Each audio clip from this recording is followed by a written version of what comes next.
Amen. And the first question to ask will be, what is a star? Amen. Because if we talk about star, we must understand that in Matthew, they are showing us a different thing. And Genesis also, there are different parts whereby they talk about the star. And in these different parts, they mean different things. Amen. When you read Genesis chapter 1, starting from verse 14, you're going to understand they talk about God who is creating the light. Now you see the light, we see the sun, the moon, and the star. And this light, they have an objective, designed to lead the day. And the moon to lead the night. But the stars, they have an objective of establishing a certain order into time, differentiating seasons. Amen. So when we talk about the stars, we see stars differentiate season. Stars, they stars, they are the one maintaining the waters. So the water cannot exceed their limits because there are stars there. And the stars, as we look at them, they are showing us a various ways of understanding how to establish a certain difference into time. Because stars, they have the work, or they have a function of establishing a certain limit of a certain period of time to another period of time. Understand? So when we are going to go deep down, we are going to look at a star as just a light that was created by God. But when Joseph is going to dream, Joseph will say, I saw the sun and the moon, and I saw stars bowing down in front of me. I wanted, if I was living in the days of Joseph, I was going to ask him a question. Joseph, when you saw the star, when you saw the sun, when you saw the moon, what told you, what informed you that stars, sun, and moon had the ability to bow? Because how these things that are created like the substance of God, they can bow. For a person to bow, they must kneel down. So there is a movement into their articulation. You understand?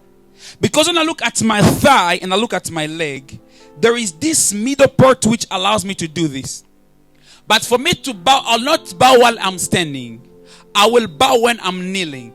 So when you say the star, the moon, and the sun bowed in front of you, what are you trying to say? Amen. All together. Hopefully I've not lost you. So you're going to see this thing.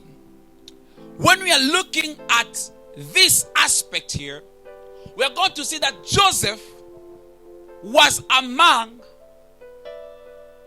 the people who understood that stars were not only being created by God in a function of light, but star represented also human beings.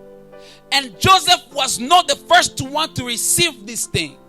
But Abraham one day is called by God, and God is telling him, count the stars in the sky and count the sands in the sea.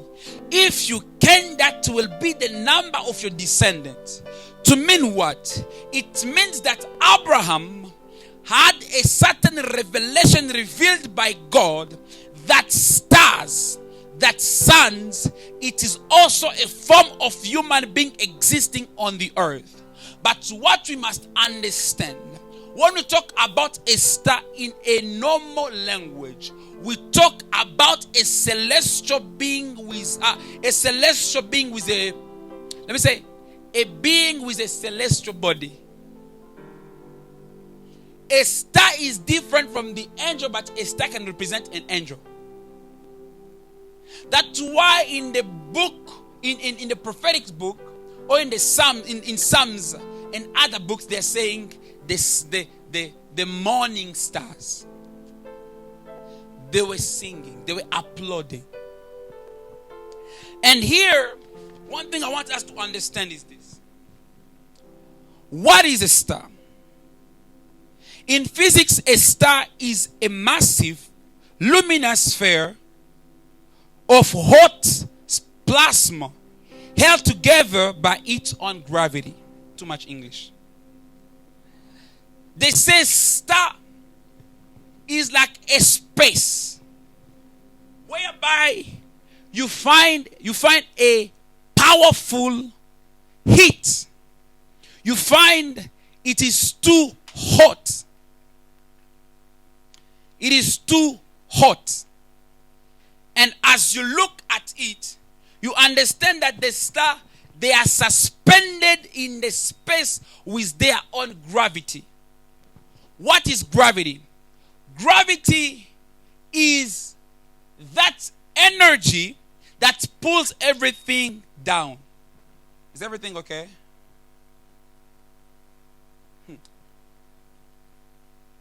Gravity, as I was saying, is an energy that pulls everything down. You know, when you jump like this, you see, you jump, you go high, but it brings you down. But a star does not have the gravity as the gravity of this world. A star has its own gravity. That's why it is suspended into the sky. And a star, as I said, it is a sphere. A sphere is like a space. It's like a space, yes. And that space filled with a hot heat or like energy. It's like a light, a powerful light. Alors, je vais devoir rentrer en français. Par la grâce de Dieu, ce sera une grande bénédiction. Pour ceux qui vont suivre en ligne, nous espérons que Dieu vous bénira en tout cas. Alors,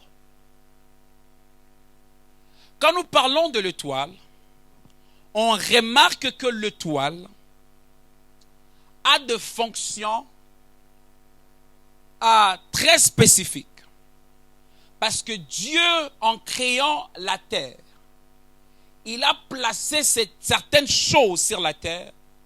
Et parmi les mystères insondables, dépendamment du cerveau d'un être humain, il y a certaines choses que Dieu a gardées fait au-delà ou au-dessus de la compréhension humaine, qui ne peuvent que s'expliquer par la compréhension divine. Mais ce qu'il faudrait comprendre est que, en fait, quand nous sommes en train de regarder la création de Dieu, parlant de tout ce qu'il a créé, on remarque qu'au 4e jour, Dieu a créé le luminaire.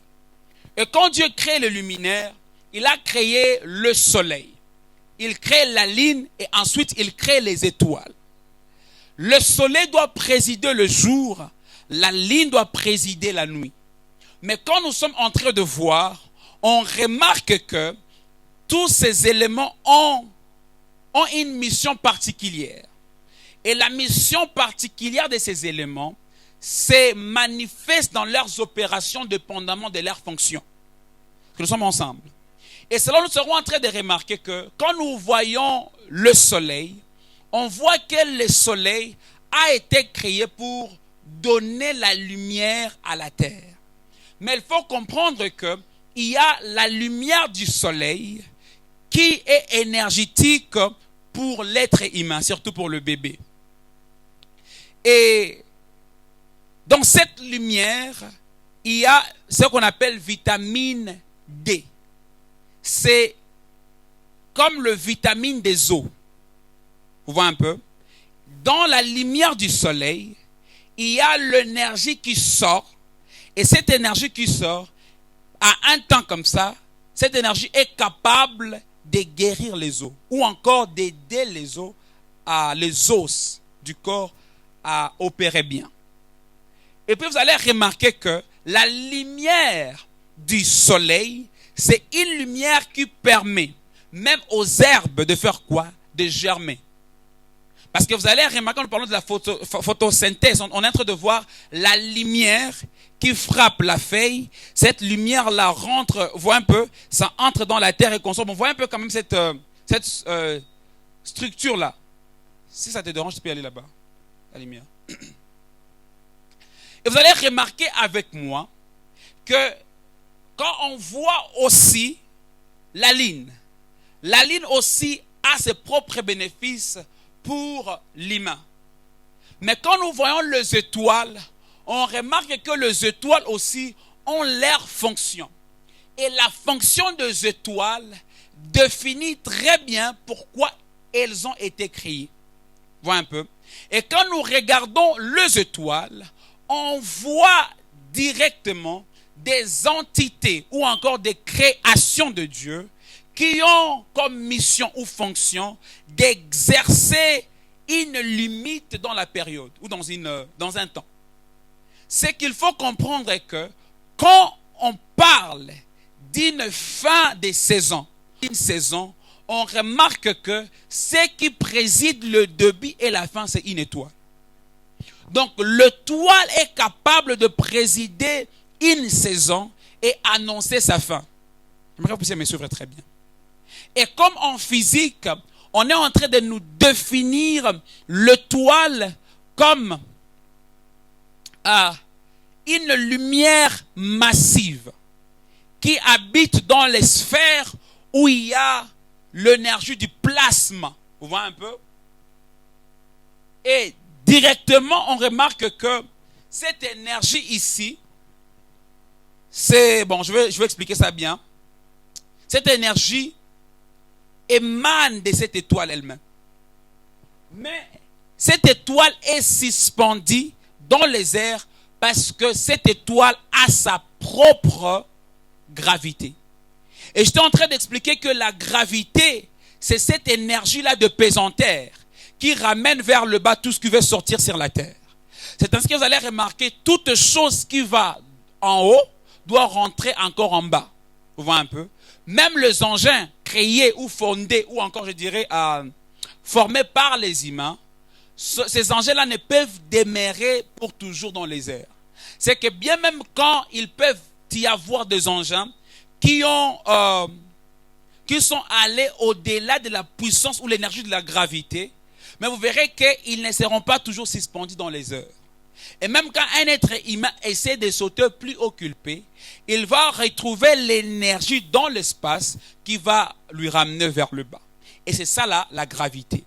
Maintenant, l'étoile n'a pas une gravité comme nous les humains.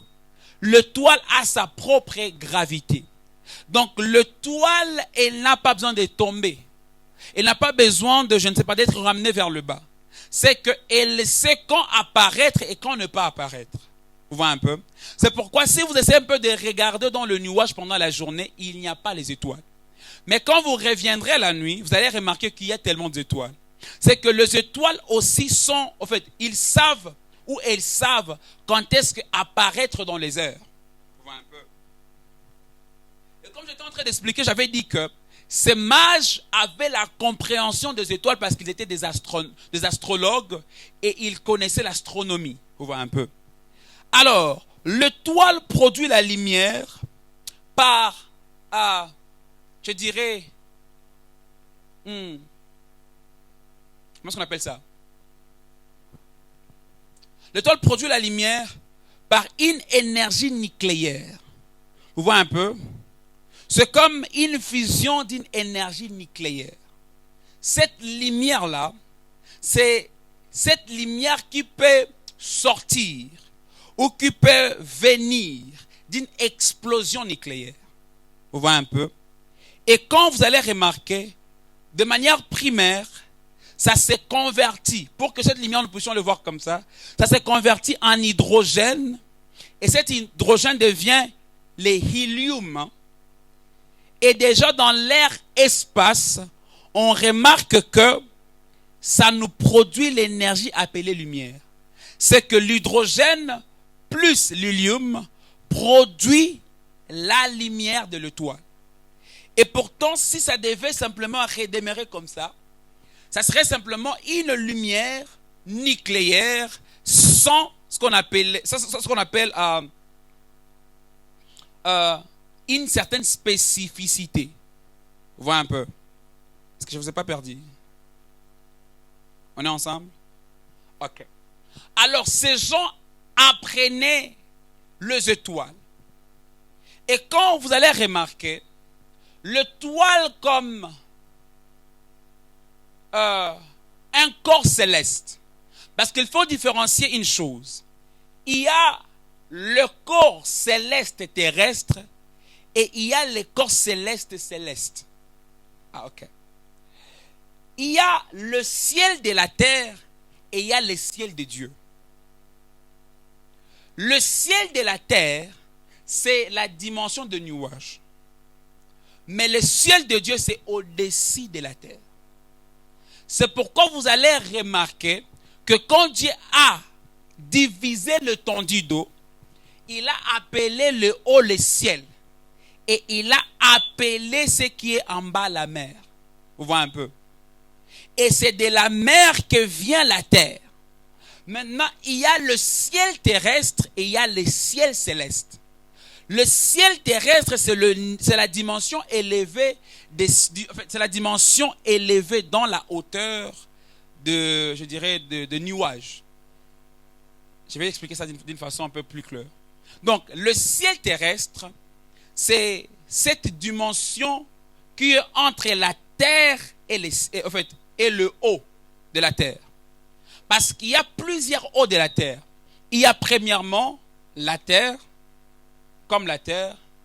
Il y a maintenant un espace qui est toujours atmosphérique à la terre, mais tu n'es pas encore allé dans le ciel de la terre. Mais le ciel de la terre, c'est quand tu arrives dans la dimension de nuages. Et c'est dans ces nuages-là où tu vas remarquer que le ciel est capable de nous communiquer les informations des autres planètes. Est-ce que je m'explique? Et vous allez remarquer qu'il y a premièrement, selon ce que l'on a appris, 9 planètes, n'est-ce pas? N'est-ce pas? Il y a 9 planètes. Mais quand vous allez encore étudier, vous allez remarquer qu'il y a plus de 9 planètes. Et le Soleil, c'est aussi une planète. Vous voyez un peu? La Lune aussi est considérée comme ça. Et les étoiles, à ce qu'il paraîtrait, c'est aussi des types de planètes. Vous voyez un peu? Mais nous, on nous a présenté 9 types de planètes. Bon, je ne peux pas peut-être m'en souvenir de tout de manière logique, mais il y a ceux qui... Terre, Mars, Neptune, Saturne, Jupiter, et ainsi de suite. Vous voyez un peu? Vous allez remarquer que ces types de planètes, il y a des types d'atmosphères et des types de temps dans ces planètes.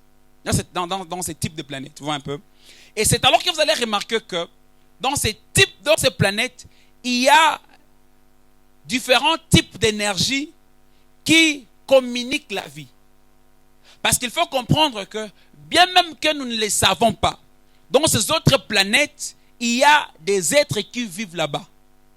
Je ne vais pas entrer dedans. Mais on a vu, même dans des films, on a parlé des aliens. Des personnes qui sont sorties ou qui ont quitté d'autres planètes pour venir sur la Terre. Et ce type d'aliens, c'est comme des personnes vivant dans d'autres planètes. Vous voyez un peu bien. Et c'est là où vous allez remarquer avec moi que sur la Terre, c'est là où nous remarquons qu'il y a l'oxygène. Bien même quand on a dit qu'il y a une autre planète, là où il y a l'oxygène, mais je n'en disconviens pas parce que je n'ai jamais été là, mais c'est sur la Terre où il y a l'oxygène. Et quand vous allez lire la Bible ne focalise pas l'attention sur autre planète. La Bible focalise l'attention sur la planète Terre. Et la planète Terre maintenant contient un mystère. Parce que c'est simplement la planète Terre que, de manière biblique, on explique sa création. Bibliquement, on ne nous explique pas comment Dieu a créé Mars. Bibliquement, on ne nous explique pas comment Dieu a créé Jupiter. Bibliquement, on ne nous explique pas comment Dieu a créé Neptune, vous voyez un peu. On nous explique simplement comment Dieu a créé la terre et comment Dieu a disponibilisé les engins sur la terre. Et maintenant, il y a des personnes sur la terre que Dieu a donné la science. Et la science que Dieu a donnée à ces humains, c'est pour étudier les autres types de créations que Dieu a créées. Vous voyez un peu. Sauf que quand on commence à étudier ces types de créations, il peut s'avérer que nous soyons le plus souvent désorientés. Pourquoi? Parce que quand le diable a été jeté du ciel, il a été jeté avec un nombre considérable d'anges. Et il faut comprendre que ces anges sont des esprits. C'est que eux, ils vivent dans l'atmosphère spirituelle. L'atmosphère spirituelle, c'est l'atmosphère qui est hors du corps. Vous voyez un peu? Et quand tu es hors de ton corps, cela voudrait dire que tu peux vivre partout où tu veux, comme tu veux. C'est alors que vous allez remarquer, il y a des anges déchus qui sont sur la terre. Il y a des anges déchus qui sont dans d'autres planètes. Il y a des anges déchus qui sont, disons, il y a sur la terre et à l'extérieur de la terre. Vous voyez un peu? Et dans notre planète. Ce qui voudrait dire que quand nous commençons à étudier, on va remarquer que ces anges déchus ont la connaissance profonde de certaines informations sur ces autres planètes que les humains. Alors parfois, quand ces gens commencent à étudier certaines choses, ils sont le plus souvent introduits à d'autres pratiques qui ne sont pas des pratiques chrétiennes ou qui ne sont pas des pratiques de Dieu. Parce qu'ils doivent entrer en interaction avec des types d'anges ou des types d'esprits qui sont des esprits maléfiques, qui ne sont pas des esprits de Dieu. Et cela, vous allez remarquer qu'ils ont une autre façon de concevoir les choses. Parce que ce qu'il faut comprendre, la nouveauté dans le monde spirituel n'existe pas. Dans le monde spirituel, ce que nous on appelle la technologie nouvelle, c'est une technologie ancienne. Parce que ce qui est sûr, un esprit n'a pas besoin de beaucoup de choses pour être aux États-Unis. Il n'est pas limité et il n'est pas fatigué. Vous voyez un peu. Donc un esprit déjà, c'est le type de personne qui est capable de sortir ici et engager un voyage pour aller aux États-Unis. Et si un homme, ça peut lui prendre 3 mois, s'il doit engager ça de manière, avec le voiture et tout, train et tout, un esprit, ça lui prendra peut-être 48 heures. Il est aux États-Unis. Parce qu'il est capable de sortir ici et d'apparaître à Kenya. Il sort de Kenya, il est peut-être, je ne sais pas moi où. Il peut sortir, il entre peut-être dans une autre place. Vous allez voir qu'il est en Brésil et puis il arrive aux États-Unis. Comme pour dire que, déjà, quand nous sommes en train de voir ces gens, on voit que ce sont des types de personnes qui apprenaient sur les étoiles. Maintenant, je suis en train de dire que nous avons vu son étoile et nous sommes venus pour l'adorer. Mais quand ils voient l'étoile, la question que moi je me suis posée, comment est-ce qu'ils ont su que cette étoile ici, c'est l'étoile du roi? Est-ce que cette étoile était différente des autres étoiles? Ou cette étoile ressemblait à d'autres étoiles? Ou cette étoile étincelait beaucoup que d'autres étoiles? Et c'est là où j'ai compris que dans la dimension des étoiles, quand une étoile éclaire plus que les autres, c'est que la lumière des autres n'est plus remarquée.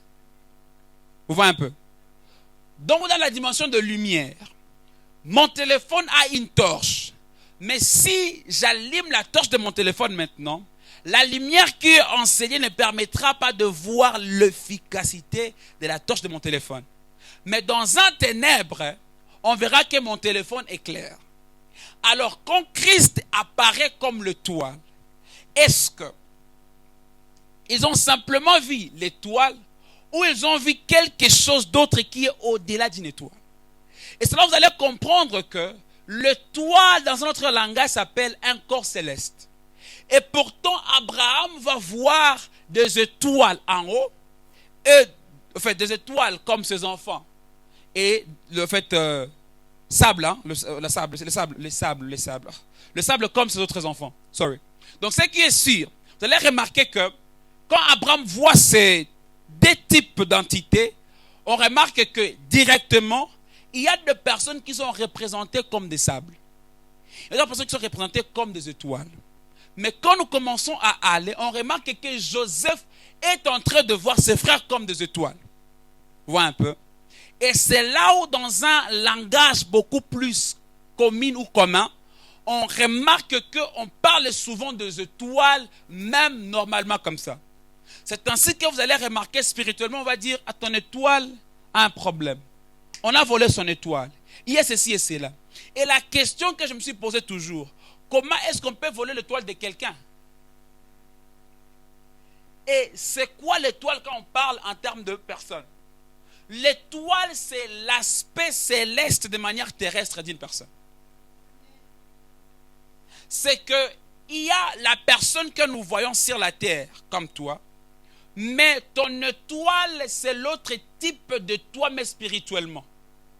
C'est que quand on parle de ton étoile, on parle de toi, mais en fonction spirituelle. Ce n'est pas une personne qui a un corps physique, mais on parle de quelqu'un qui a un corps hors norme du physique. Vous voyez un peu? Une personne que les yeux de l'esprit peuvent facilement voir. Parce que quand on commence à voir spirituellement, on ne voit pas simplement le corps. On voit le corps spirituel. Et quand on voit le corps spirituel, ça nous présente les informations physiques. C'est ça, ensemble. Et cela, vous allez remarquer avec moi que ces gens, quand ils ont vu son étoile, ils ont vu son corps spirituel. Mais il faut comprendre une chose. Dans la dimension spirituelle, Jésus est le roi des rois. Parce que spirituellement parlant, Jésus n'est pas un esprit créé. Jésus est l'esprit créateur. Est-ce que vous me suivez? Spirituellement parlant, Jésus n'a jamais été créé comme créé. Jésus, c'est Dieu lui-même. Maintenant, s'ils verront Jésus dans son corps spirituel ou dans son corps céleste, c'est qu'ils verront un Dieu dans les temps. Et c'est là que je dis souvent, ils verront un Dieu extensionné dans les temps. Et quand Dieu est extensionné dans les temps, et que certaines entités ont remarqué qu'il y a un créateur de sa création dans sa création, c'est qu'ils font comme des créatures créées par ces créateurs, ils viendront l'adorer pour reconnaître sa seigneurie. Mais quand ils vont le voir à l'image d'un roi. Et c'est qu'il faudrait comprendre que les rois sont le propriétaire de la terre, my God. Et pourtant, quand nous parlons de ceux qui sont propriétaires de la terre, cela voudrait dire qu'ils exercent l'autorité sur cette terre-là. Mais il y a deux types de terres sur la terre. Il y a la terre immobile et la terre mobile. Il y a la terre homme et la terre comme master. Donc déjà, il y a la terre que nous piétinons et nous sommes aussi des terres. Maintenant, si Christ est le roi, il faut se poser la question, est-ce qu'il est simplement le roi des Juifs comme on vit? Non, ils ont vu lui comme le roi des Juifs parce qu'ils ont vu son étoile de ce côté-là. Mais Christ est le roi de toute la terre, de manière à ce qu'il exerce son autorité sur la terre, de manière, en fait, d'une pleine manière. Vous voyez un peu? C'est qu'il exerce son autorité parce que la terre lui appartient et il est le roi de la terre aussi. Et quand le roi de la terre vient sur sa terre, ceux qui étaient identifiés comme des gérants des autres terres, ils doivent venir pour l'adorer et reconnaître sa seigneurie. Alors quand ils voient l'étoile, ils voient l'aspect spirituel de ces Christ physiques. Et j'aimerais dire quelque chose ici. Parfois, ton corps peut mentir par rapport à tes informations. Mais ton corps spirituel ne mentira jamais par rapport à tes informations spirituelles. Parce que tu peux être ignorant de tes capacités spirituelles en étant physique, mais tu ne seras jamais ignorant de tes capacités spirituelles en étant spirituel. Cela voudrait dire quoi? Quand tu es une personne spirituelle, tu n'es pas limité dans de l'imitation des humains. C'est là où vous allez remarquer que quand quelqu'un est spirituel, il a la capacité d'opérer certaines choses que les autres ne peuvent guère opérer. Pourquoi? Parce que l'opération spirituelle révèle à ce qui est physique certaines choses que simplement l'esprit peut comprendre et non le physique. Nous sommes ensemble. Parce qu'il y a la dimension de la compréhension physique, il y a la dimension de la compréhension spirituelle. La compréhension physique ne peut jamais concevoir une femme qui va tomber enceinte sans interaction avec un homme. Parce qu'il y a ces spermatozoïdes qui doivent sortir de l'homme, qui doivent rencontrer l'ovule. Ces gamètes mâles et ces gamètes femelles doivent se rencontrer afin que l'humain se forme. Mais maintenant, quand il n'y a pas ces dés, quand il n'y a pas l'interaction entre les dés, c'est impossible selon la science de tomber enceinte. Mais Marie qui était vierge avec l'humaine, il y a ce sperme céleste qui est passé, prenant le corps physique et c'est devenu un bébé. Donc, ce que l'humanité ne peut concevoir, la divinité le conçoit et c'est normal. C'est pourquoi une personne spirituelle est capable de concevoir des conceptions au-dessus des naturels, parce que quand il commence à concevoir ce qu'il va concevoir, il ne le conçoit pas selon le temps dans lequel il vit. Il le conçoit selon le temps dans lequel il a existé. Et pourtant, le temps dans lequel il a existé, il n'y a pas d'impossibilité. La première place où l'individu a existé, c'était en Dieu. C'est pourquoi Dieu avait créé l'homme, mais plus tard on remarque qu'il n'y a pas la présence d'un homme. C'était que cet homme était créé de manière en étant suspendu en Dieu. C'est qu'en Dieu, il a expérimenté des expériences que s'il peut simplement s'en souvenir, il ne connaîtra pas des impossibilités. Et en tant qu'étoile, il y a déjà des choses que tu es destiné, tu as l'ampleur par rapport à certaines choses.